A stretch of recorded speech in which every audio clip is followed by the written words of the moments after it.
Hello, Audioholics. This is Logan. Welcome to Audioholics Anonymous, and this is Tyler. Sup? And today we are going to be doing a brand new album. Just came out 2 days ago as of our filming. It is the Trivium album. What the dead men say. Exactly what he said. I'm not a dead man, though, so... Yeah. So what the non-dead man says about the dead man, saying what the dead man say. Exactly. All right. So this is going to be one of those things where it's more Tyler's expertise because I have nothing against Trivium. It's not, you know what I mean? It's not really exactly my thing, but I kind of appreciate it on a technical level. In my case, it's rather just... I've always been kind of on Trivium. There's a song here, a song there that I think is really good and I enjoy it. Like Villainy Thrives is a big one that I really love. But for the most part, they're not really a band that I would listen to all the time or basically ever willingly. They're not memorable is kind of my main complaint with them. And I've listened to albums before, like whatever is it called In Waves? I believe it's called In Waves. Yep, In Waves. I've also listened to Vengeance Falls, which is the album that Villainy Thrives is on, and I wasn't really blown away by either record personally. I have heard this is a different deal. Like, this is a whole nother level from their previous works, which is why I'm interested in it. But apparently they are playing at the Bank Music Park. Well, good luck with that. Well, cool. Yeah, we'll see if that happens. Good luck with that, champ. Yeah.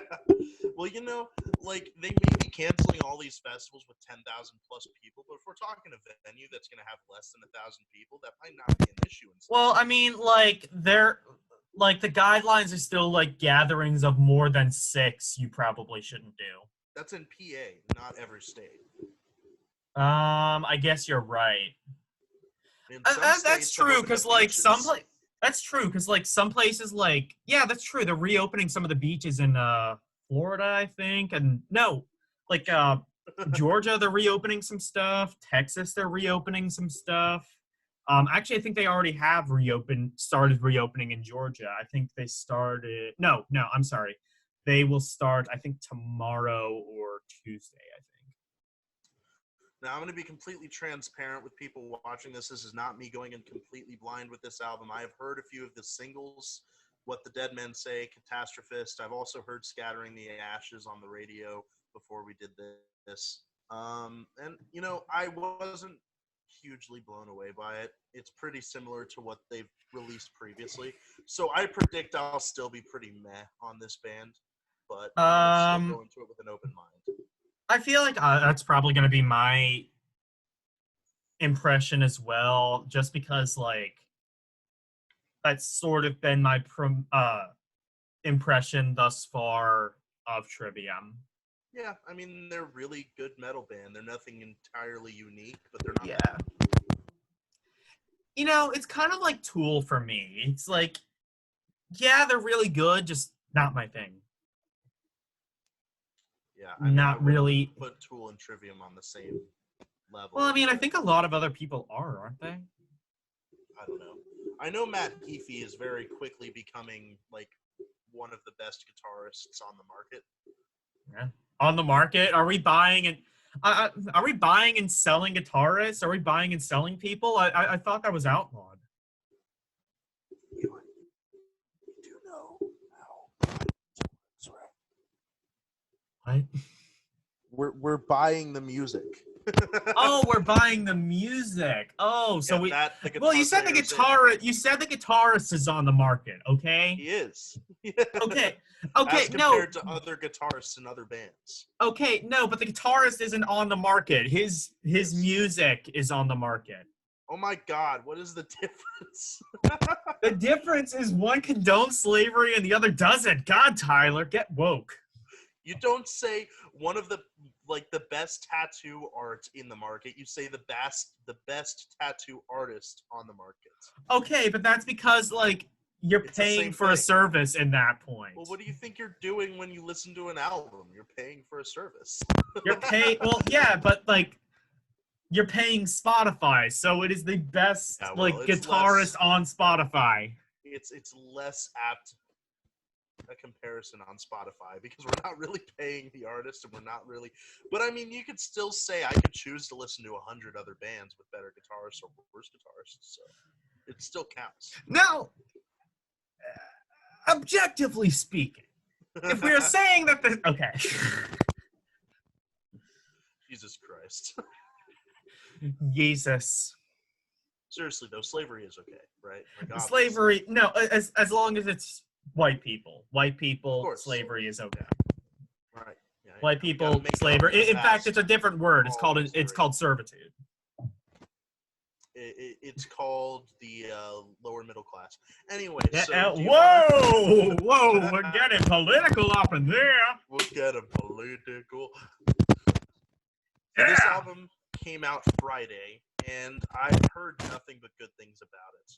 I watched a few reviews from like Rocked and a few other people, and God, they're giving this album like a 9 out of 10. From what I heard, I don't see it. So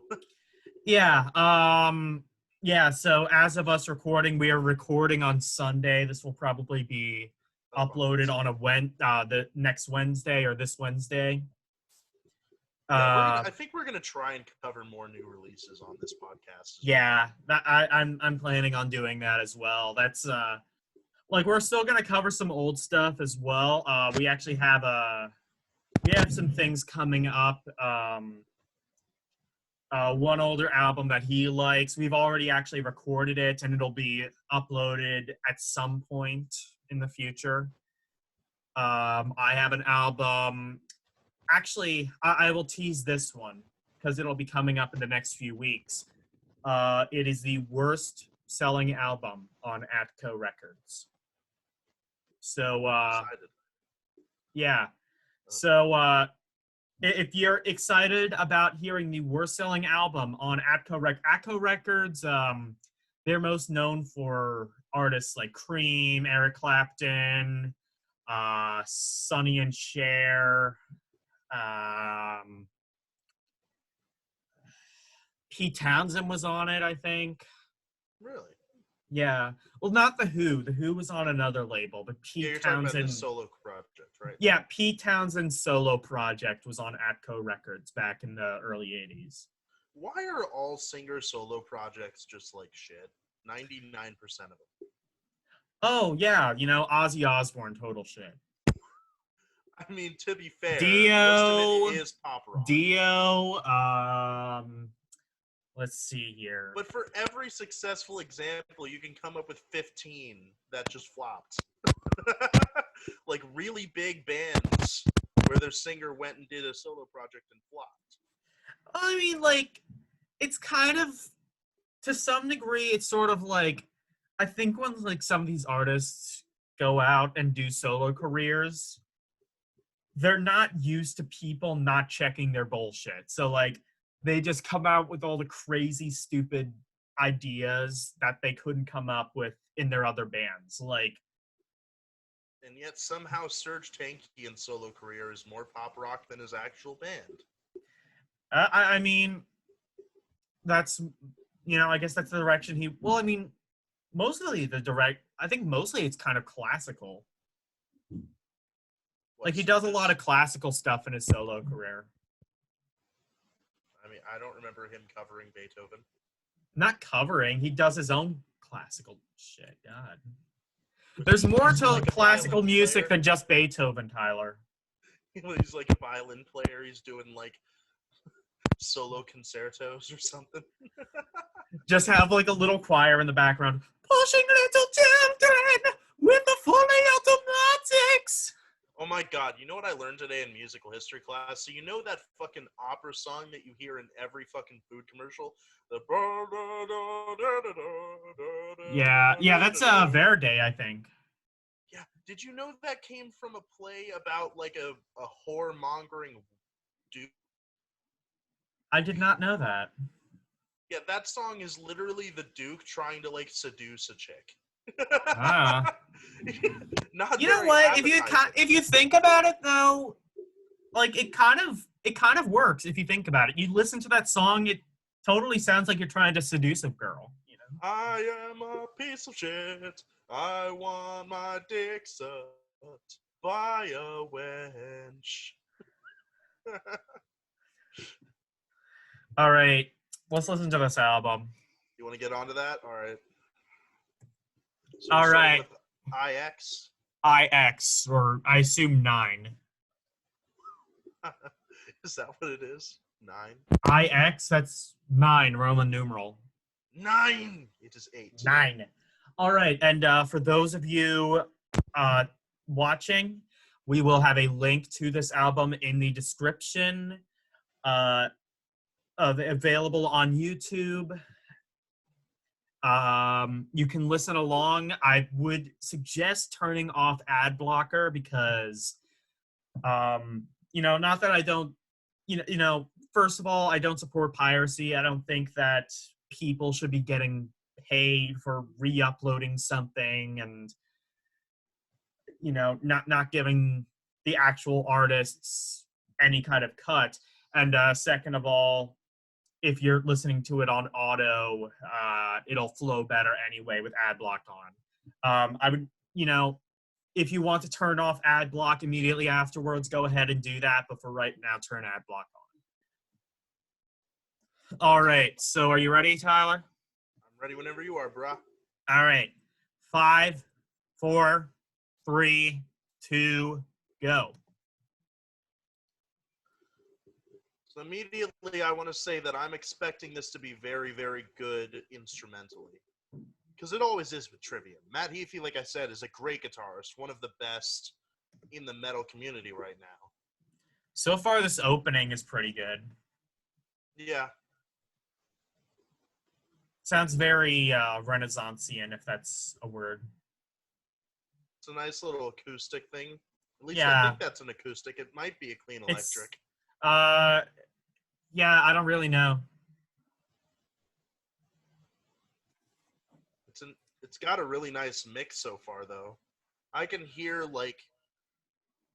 that's an acoustic strumming in the background.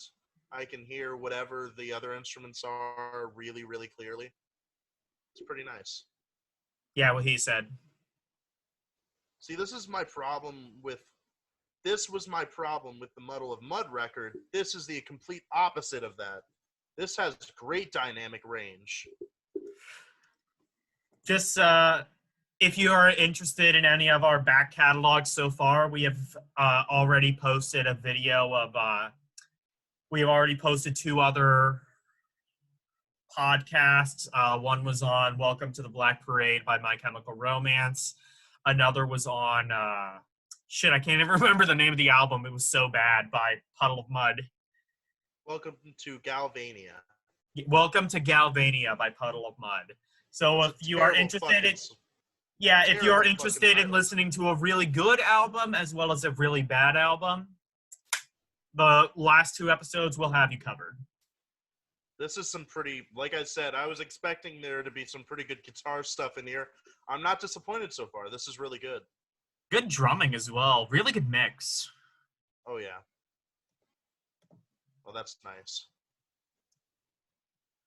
All right, we are on What the Dead Men Say, title track. I really like this song in the context of the album now with that 9 opening track. This is really good so far. Oh my god, listen to that drumming. Listen to that drumming. Listen to that fucking drumming, Tyler.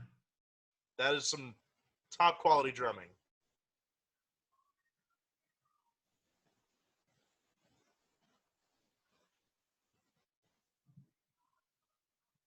I mean, it's Trivium vocals.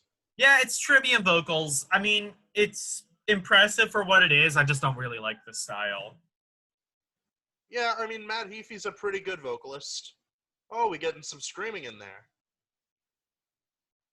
Yeah, like I said, this isn't really my kind of music, but you know what? Fuck it. Let's just jump on the bandwagon. Why not? This is a really good hook.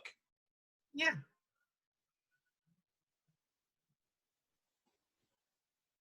And so far, best part, the guitar riffs and the drumming. The mix, great. Did you say you've heard this on the radio already?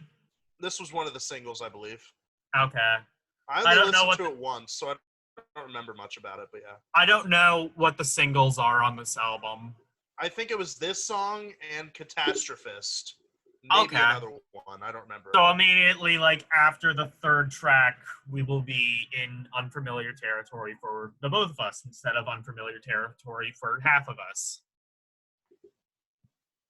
So far, this is really, really good. I don't remember it being this good from the single. Again, it might be the context of the opening track that really blew me away.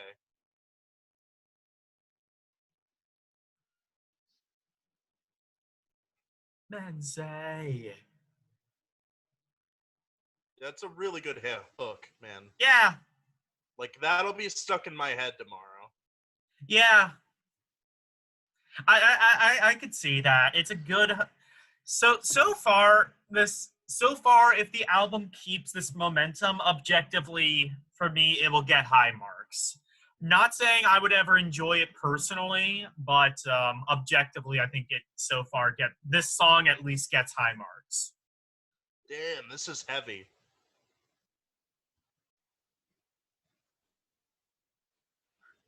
Getting some gent shit in there, Matt Heafy. The fuck is gent anyway? You told me about that before. It just sounds like nice guy metal. Okay, so we are definitely covering a Periphery album on this podcast now. You've told me about gent, and I don't remember what that actually means. Like I said, I'm just going to have to show you a record, and then you'll understand. Was Periphery that band that, like, the lead guy committed suicide and then fucking Papa Roach covered for him at Sonic Temple? Or was that another band?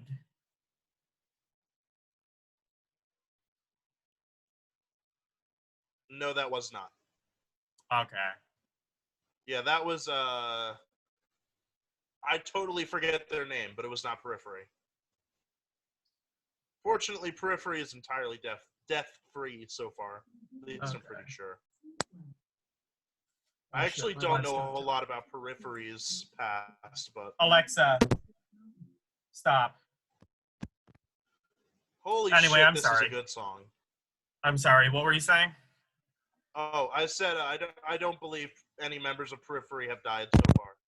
Oh, okay, it must be a different band that I'm thinking of.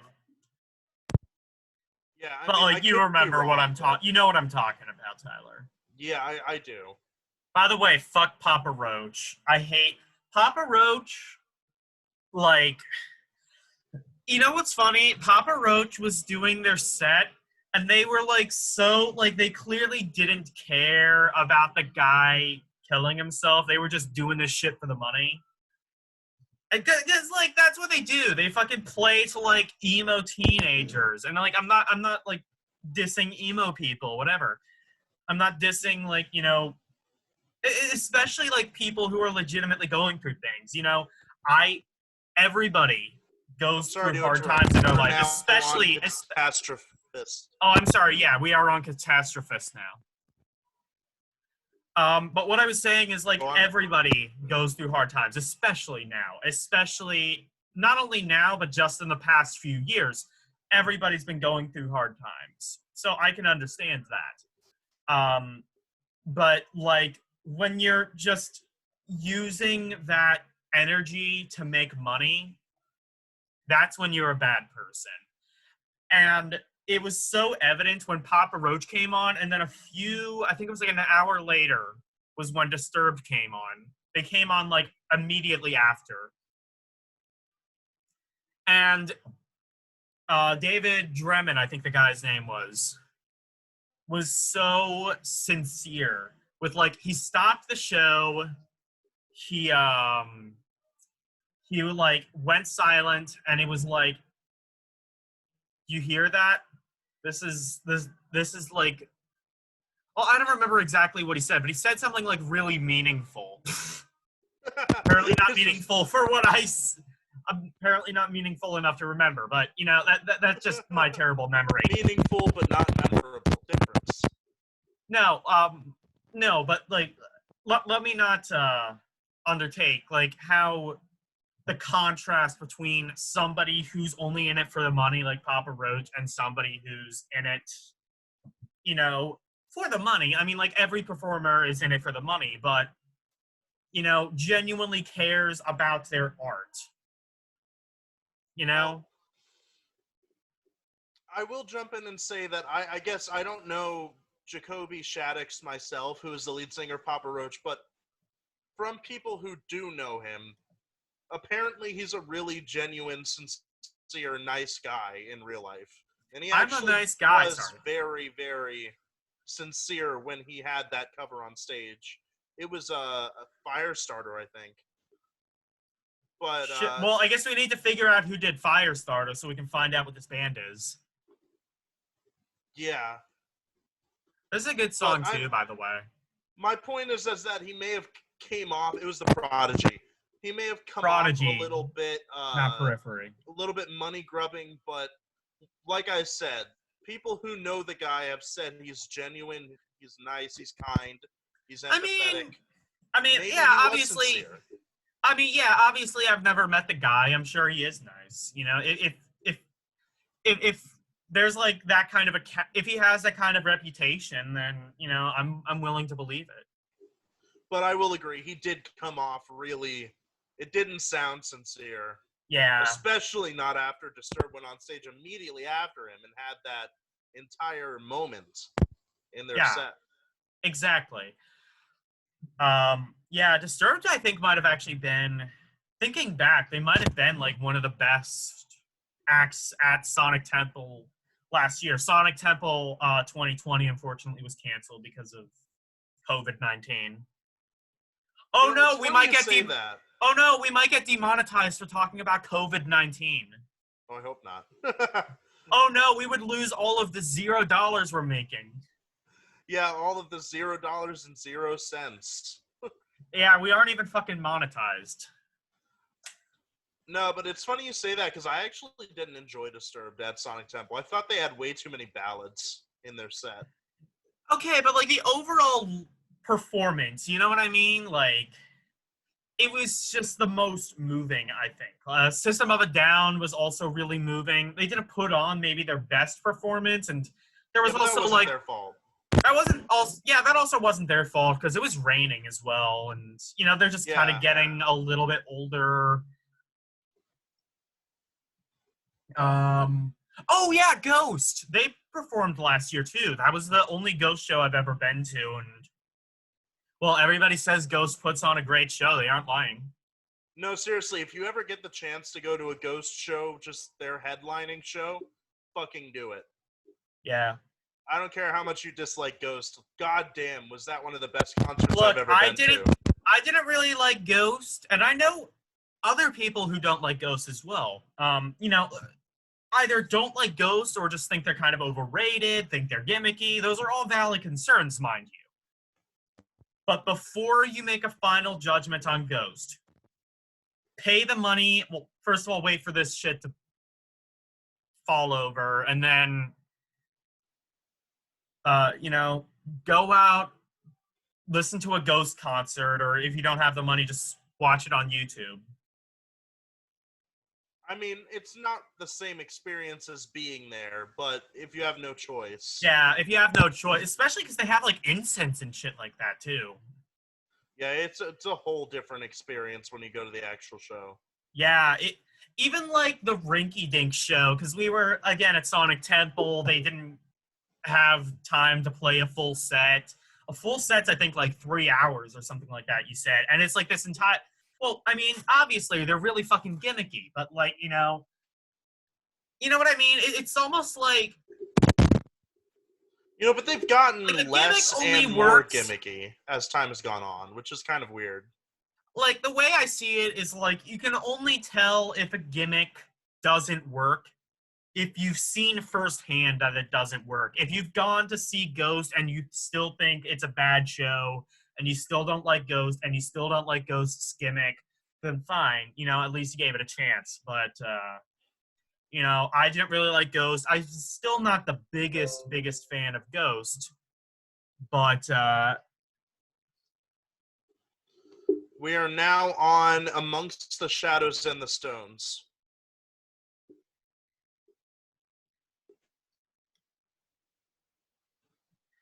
yeah, but you know, I'm still not like the biggest fan of Ghost, but you know, I like them. I appreciate them a lot more, especially now that I've seen them live. Yeah, Rats. I think. By the way, the song "Rats" is a song that I think is way better live than in the studio. Oh, it's really good live. Here's my thing with Ghost. Okay, Ghost is a gimmicky band, but I think there's two real categories of gimmicky bands. Bands that have good music and a good gimmick, and bands that don't have good music. Yeah. Okay, but they do have a good gimmick. Now, in this category, bad music, good gimmick, we have bands like Kiss. And the only reason they're successful is because of their You're costumes. gonna piss off a lot of... Oh no. Kiss Army, charge. I don't care. No, if you think Kiss makes genuinely great music, great. That's awesome. You know what? All of their merit is in their in the future, I'm gonna make him listen to a Kiss album. I'm going to make him listen to a Kiss album just to torture him. Either way, in this category is Ghost. I think Ghost makes quality music to the point where if you took their gimmick away, they would survive. Yeah, I agree with that. You know, it's a sound that not only is it a unique sound, well, I guess not unique. They definitely have their influences and they wear them on their shoulders. Yeah. They wear them on their sleeves, rather. But, you know, like, especially in this day and age, it's a style that's really hard to replicate unless you are Ghost. Yeah, I mean, I think the mark of a good band is if you can listen to like the first 30 seconds of a song and know immediately who the band is. Well, the mark of a lasting impact, anyway. The mark of, like, you know, like, all good bands have a lasting impact. Like, here's the thing. Okay, so, like, Trivium, for example. I'm not saying that Trivium is bad, but, I think if I were to listen to a Trivium song, I would not necessarily know that Trivium did it. Yeah, like, if you were to play the first 30 seconds of this very song, and I hadn't heard it before, I didn't know it was on a Trivium album, I probably wouldn't place that it was Trivium, because Trivium's sound is not so unique that it doesn't sound like 15 other metal bands. Maybe Trivium is better at their craft than those 15 other metal bands. I'm not saying Trivium is bad either. We aren't saying that Trivium is bad either. You know, they're obviously very talented guitar, very talented drums. But if I were forced, if I had to listen to a song and I had to guess who it was, it might take me a few guesses to guess Trivium. Yeah. That's just because, like I said, they might be the best at their craft, but they still sound like 15 other metal bands. Yeah. You don't get that with Ghost. Yeah. Yeah, Ghost is, like, fully original. Yeah, like, even if you go back and name their influences, Black Sabbath, Maiden, well, I guess Maiden a little bit. Blue Oyster Cult, Uriah Heep. Even if you went back and picked all those songs and you were like, okay, is this Ghost? I'd be like, no. Yeah. It doesn't sound like Ghost. Exactly. Ghost has a unique sound all their own. And that's why I think they will stand the test of time in the future. I agree. Now, Kiss, I'll admit Kiss has stood the test of time, but again, I think that's just because of their gimmick. The Gwar 2 is another great example of great gimmick, terrible music. I'm sorry, who was that? Gwar. Oh, yeah. Well, Gwar had a really good concert. Really music. Yeah, Gwar had an amazing show, though. Like, I haven't seen Gwar, but Tyler went. And Gwar does have an amazing show. But if you took their gimmick away and they just became a regular band, nobody would care about them anymore. I don't know. I don't mind Guar, but like they aren't my favorite. Exactly. Their music is nothing to write home about. Like, it's their gimmick that's cool. You know, they might as well be gimmick. They might as well be like Wasp or Manowar or something like that. I'd say their music is worse than Wasp or Manowar. Because like those two bands have existed despite a crazy alien race gimmick. Yeah. You know, there's still people who love Wasp. I'm not even entirely sure. Don't even know that they have a gimmick. I'm not even entirely sure. I'm not even entirely sure if the gimmick is like particularly like that good. It's just they have a really good stage presence and they can pull it off. Are you talking about Wasp? No, I'm talking about Guar. Oh. Bleed Into Me, we are on right now. Yeah. The thing with Wasp is that their gimmick is kind of really small. Like, if you didn't tell me they had a gimmick, I probably wouldn't have known listening to the record. You know? I would have felt something was off, but that's about it. Like, the lyrics are pretty comedic. But I don't know. It's metal. Bleed Into Me might be my favorite song off this album. It's more melodic. Yeah. Anyway,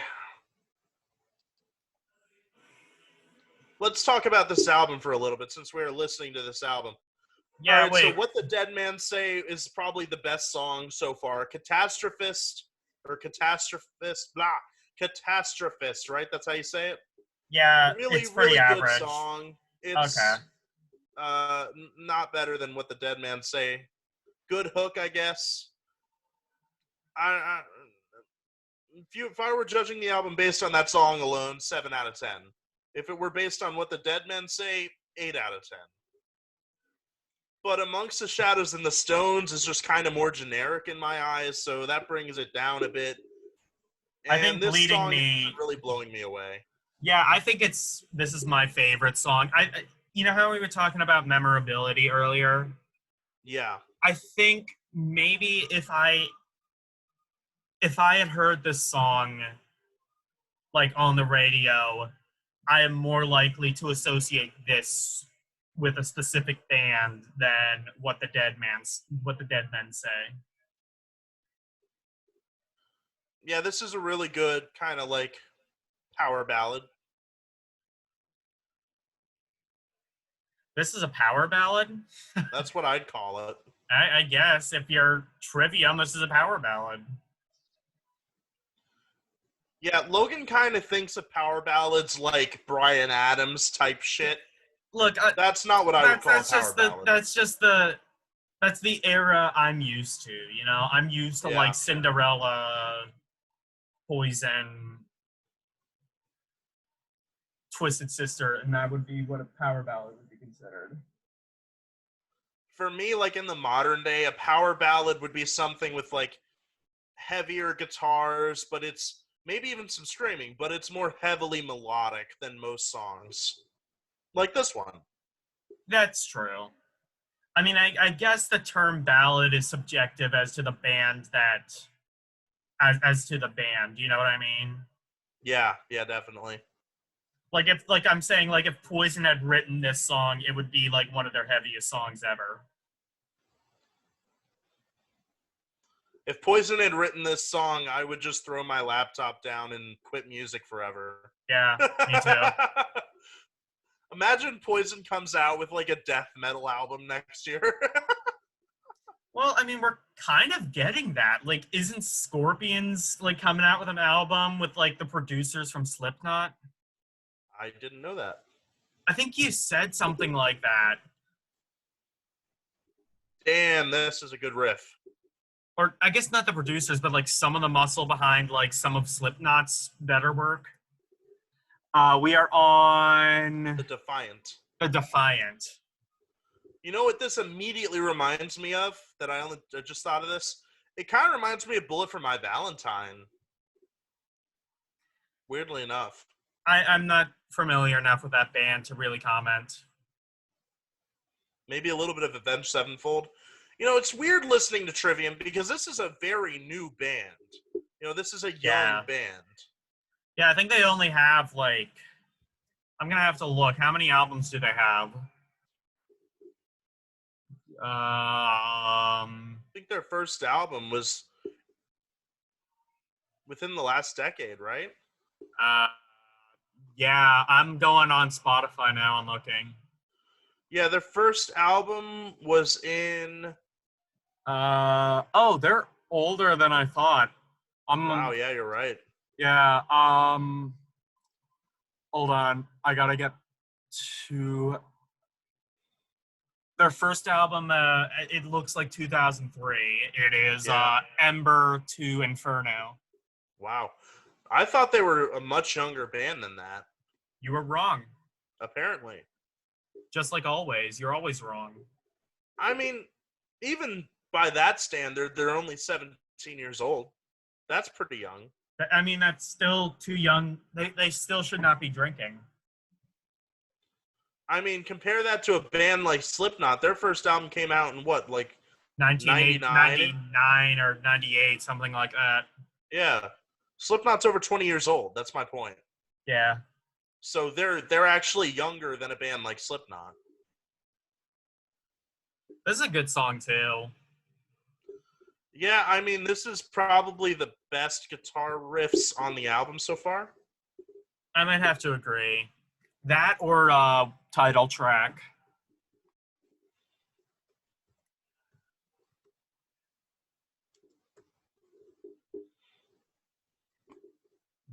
Again, notice the drumming. Yeah. Inhale the drumming. Let it seep into your body. It is amazing. I might have to tell my brother about this. He's a drummer. I thought he was a guitar player. He's a jack of all trades, but I think his strength is the drums.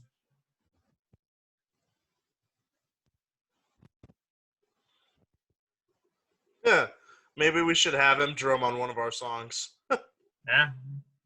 Guest drummer. Guest drummer.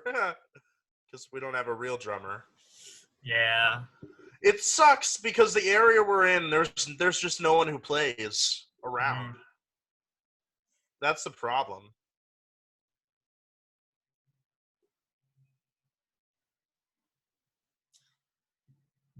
Did I tell you that I got into contact with a drummer and a guitarist? What happened? We've been talking back and forth. There's a very real possibility of us all getting together and jamming once this COVID stuff's over. All right, well... The guitarist would be doing lead stuff. The drummer would be drumming, obviously. Well, I would hope so. I would hope so. That's what we are not paying him to do. Right? Yeah.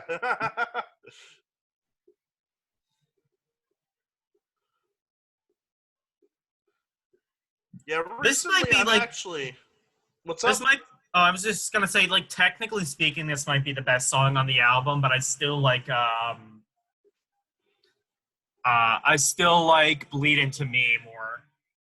I think I like what the Dead Man Say most, but this has better riffs, in my opinion. Probably a better chorus too. I'd say it's like a 3-way tie between those songs. All right, we are on Sickness Unto You. Yeah, Sickness Unto You. You know, so far I'm feeling like a solid 8. That's kind of where I'm leaning thus far. We're about half. We're almost through with the album. There's only 3 more songs after this one. Might be too early for me to comment on that, but so far maybe I would say like a 7 or an 8. Yeah. So we're kind of on the same wavelength. I mean, this is a really good album so far, but it's the same thing as the... Ooh. Yeah, it's a good album, but, you know, it's not... Oh, I like that riff. That is a really damn good Yeah. riff. This is a really good album. It's not really great. my thing. It's not really my thing, but I am trying to be objective, and objectively, I would say. Okay.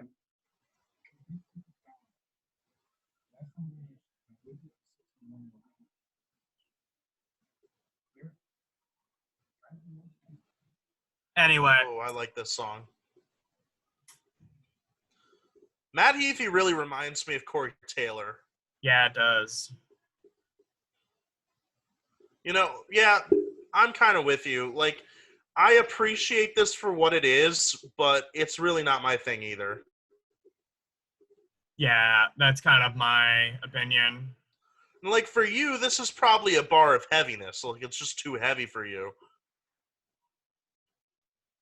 Am I right about that? Yeah, it's not so much heaviness. It's just, I don't know.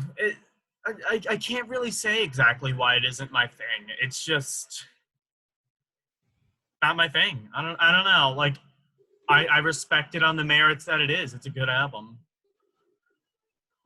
Yeah, for me, if I had to say a reason why this isn't totally my thing, it's just I like to gravitate towards things that are extremely unique.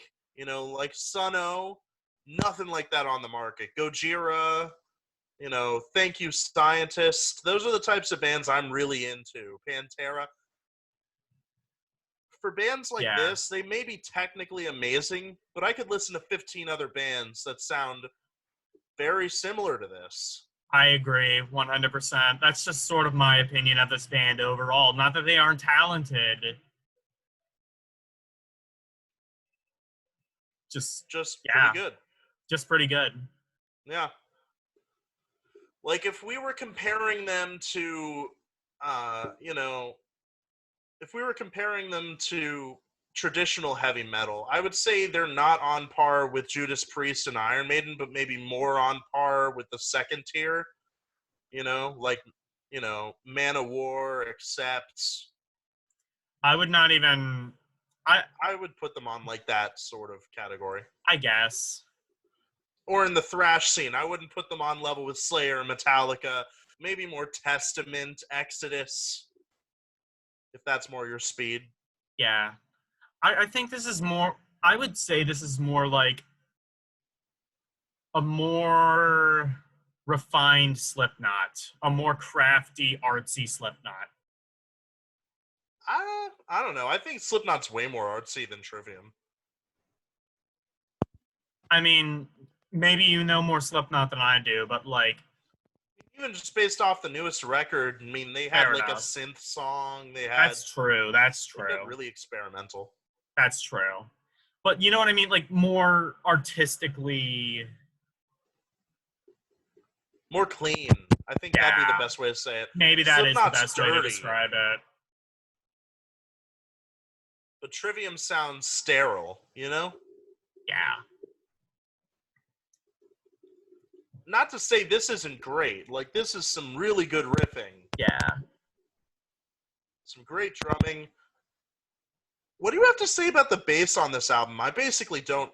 basically. I don't hear it.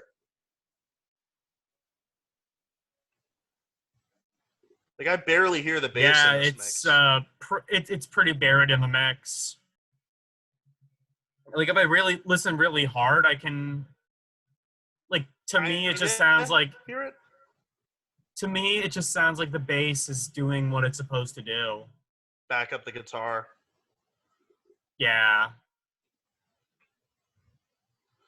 You know, if we ever get a bassist, I kind of want him to try and do his own thing. Yeah. You know, not be just artsy. Back up what the guitar's doing. Be artsy. Do your own thing, you know? I want our bassist playing, like, complex rhythms and grooves that mesh with the guitar playing that I have going on. And I want some good singing over top that and some, you know... I want a drummer with a lot of feel. There's songs that are, like, really good that are just entirely bass. What? There's songs... Huh? Like what? Gotta Figure It Out, I think, is the name of the one song I'm thinking of immediately. But there's others. Like, there's songs you'd be surprised that are just bass guitar. Yeah, I mean, that was a really, really good song. I take back what I said earlier. I think that was the best song guitar-wise, maybe even instrumentally, but lyrically, melodically, not as interesting as some of the other stuff. Okay, this is the one I heard on the radio. This is Scattering the Ashes. This one has a really good hook.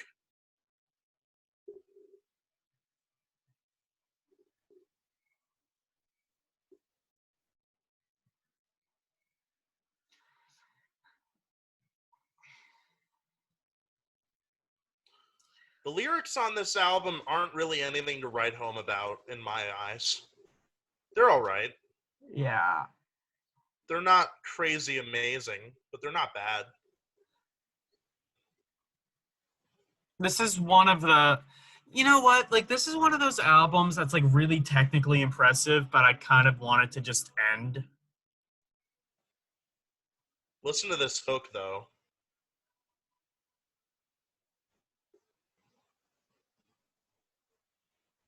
That's true. This is a good hook.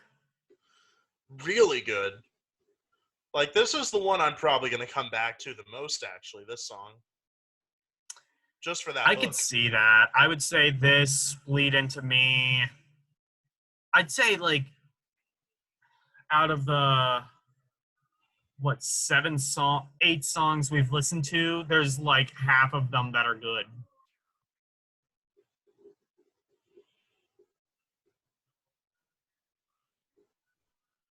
Which, I mean, I would say that that's winning so far. Yeah, I mean, have I gone over how I basically rate things? For me, a 5 is straight average. This is an album that is just average. It's not bad, it's not good, it's just average. 6, slightly above average. 7, slightly above that. 8 starts going into great territory. 9 is amazing, and 10 is almost perfect. Because I don't think there's any such thing as a perfect album. So 10 is as perfect as you can expect something to be. And obviously it's the reverse. 4 is below average, 3 is more below average, 2 is terrible, 1 is dog shit. I would say average, somewhere in the middle would be 5 for me. Yeah. So for me, based on that, this album would be somewhere between a 7 and an 8 so far. I said earlier an 8. I'm leaning towards that right now, but I could see myself going towards like a 7.5 or something like that too. It kind of depends on the last few tracks, I think. Because so far, there hasn't been basically any variety. This is all stuff that makes sense, you know? It's a very consistent album, but that sacrifices versatility. Which is unfortunate.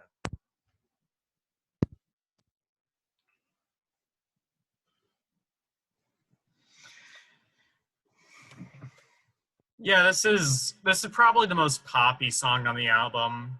I think that's a good thing with this band, though. Yeah, I prefer it when they go towards that direction. Because they have some really good melodies. Yeah, like, you know, I think they should probably... I think they would find the most success. I mean, like, granted, they would alienate their fans, I think. But I think they would find a lot of success if, like, their next album, they went in a more pop rock direction or a more pop metal direction. And I'm not saying, like, I'm not saying, like, Ozzy, but... Yeah, don't go Ozzy, but you know what I mean? Like, kind of, like, maybe use, like, Stone Sour or something like that as a building block. This is...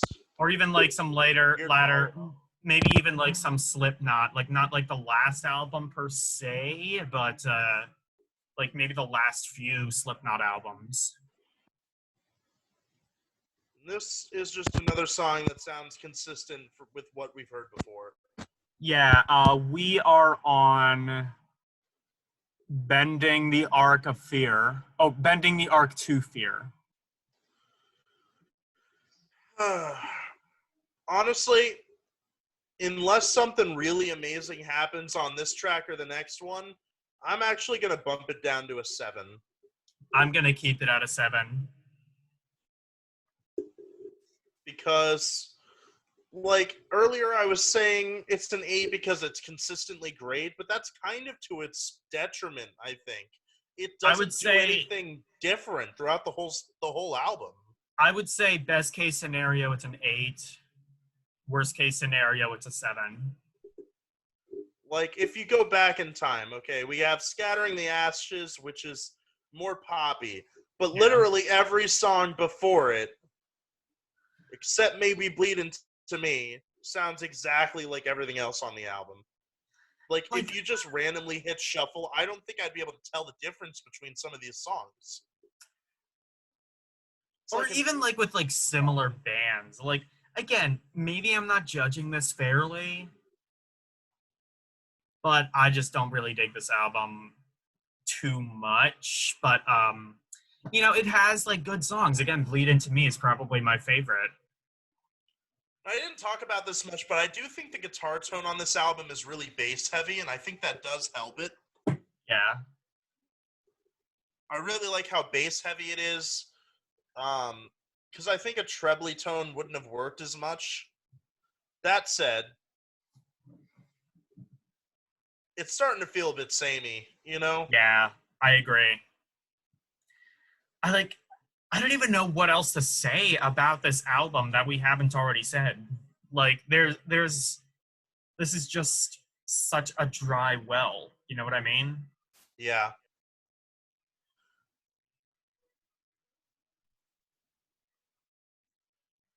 Say, like, a really, really deep well, with maybe a puddle on the bottom. Yeah. It's a puddle of mud, perhaps?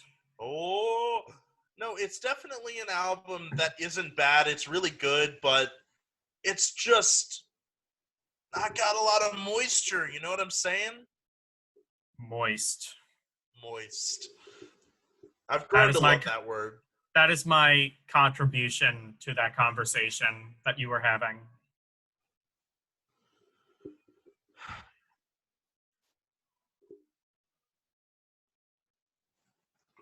You know, Rox gave this a 9 out of 10. I don't see it. I don't. I don't either. I don't see how you could genuinely say this is one of the best albums that has come out this year, or even. I can't say that, but I feel like part of the reason we aren't rating this as high as we are is just ignorance. Like, ignorance of what? Ignorance of this genre, this type of metal. I mean, I feel like I'm pretty well versed in it. Oh, okay, then yeah. Yeah, this album just is mediocre and all the fanboys are wrong. I don't know if I would call it mediocre, but... Yeah, like, it has highlights, obviously. Is it really a 9 out of 10 album? Come on. No. Think about that, what that really means. You're putting it on the same level as something like, you know, Power Slave or, you know, like... Yeah, like, you're putting it on the same level as, like, things that have redefined a genre. I don't know. I don't think it deserves to be on that level. And honestly, I don't think it even deserves to be on the 8 out of 10 level. Still, you know what? For it. So that's why I say 7. You know what? This band exists, but it exists in style. True. All right, we are on the final track. The ones we leave behind. Yeah.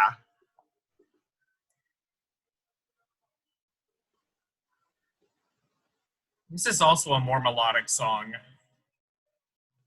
Yep. But again, it's not really blowing me away. Yeah, so I'm going to stick with my 7 out of 10. I would not give it any lower than that. Maybe if I listen to this again, I would give it a 7.5. Because, like, all the pieces are there to make a good band. Or all the pieces are good there to make a good album. And I think it objectively is a good album. I just would not say it's any better than a 7.5 out of 10. I don't even know what I want them to do to make it better, though. I think carve their own identity. Like, they're clearly talented. They're just lacking that unique identity.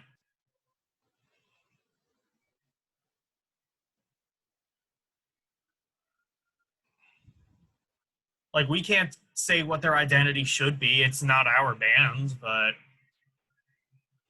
I mean, well, I think maybe they should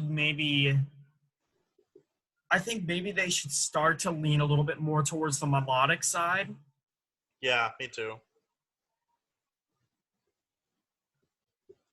They should start to lean more towards the melodic side of their albums. And beyond that, they should focus on making really complex, heavy riffs to go with it. Maybe work on the tone and make it a little more versatile, because it kind of just, like I said, feels samey after a while. I mean, take a tone like, the tone from the most recent Symphony X record. That tone is so versatile depending on what he's doing at any point in time. Or the tone from, like, any Pantera record. Yeah, what he said. In addition to that, I would also do something with the vocals a little different. I'm not a huge fan of the vocal style. I hear it. It's like a Corey Taylor, Breaking Benjamin type vocal style, and I'm down for that, but you got to do something a little bit more unique than what you're doing, man. Add some dirt, I don't know. You got to do something to carve your own identity, and he's just not really doing it here. Exactly. You know what? It's just like, no matter how talented you are, and these guys, as I've said a million times already, are extremely talented. Nobody's taking that away from them. Clearly. No matter how talented you are, you need to do something unique to stand out. And clearly they're doing something well enough that thousands of people love them, because they sell out venues, they headline. Yeah. Millions, probably. And critics are loving this album. So clearly there's something about this band that we're missing. But I don't see it. I just think this is... Trivium is just one of those Trivium is just one of those critic darlings that...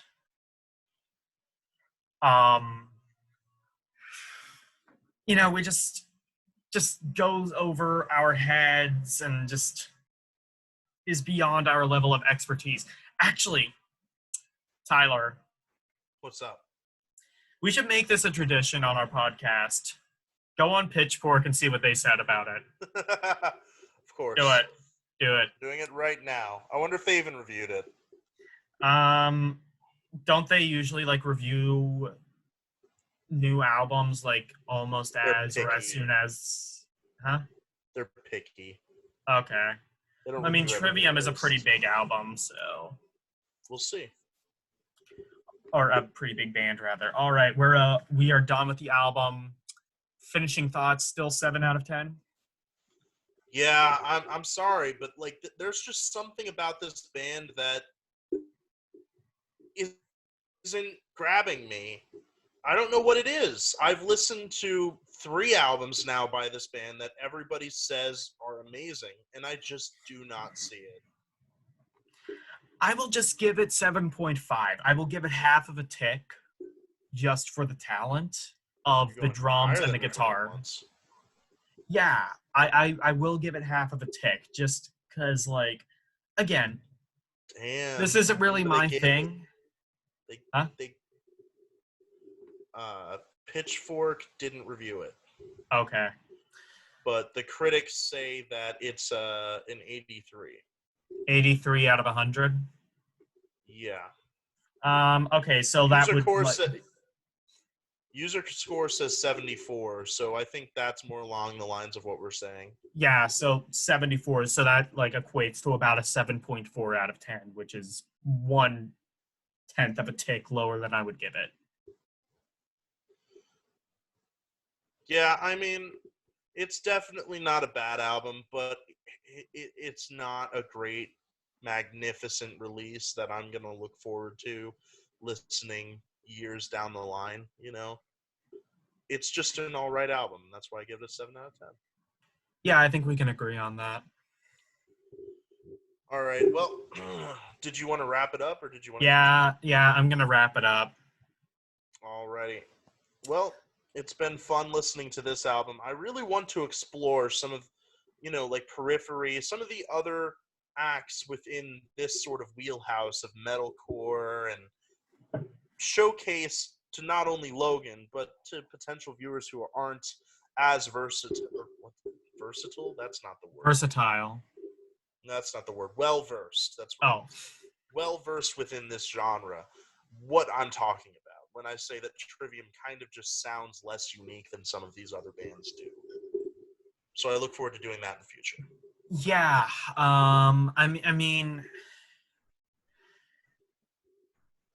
I don't know. Like, I guess even like, I think my just final words are, I don't see what the critics see in this band, but it might just be because I'm ignorant. Like, but then again, like you're giving it lower than I am. So yeah, I mean, and I'm less ignorant. So yeah, but I am also pretty harsh. Yeah. So yeah, I think we'll wrap it up for right now. All right. We will see you next Wednesday. Peace.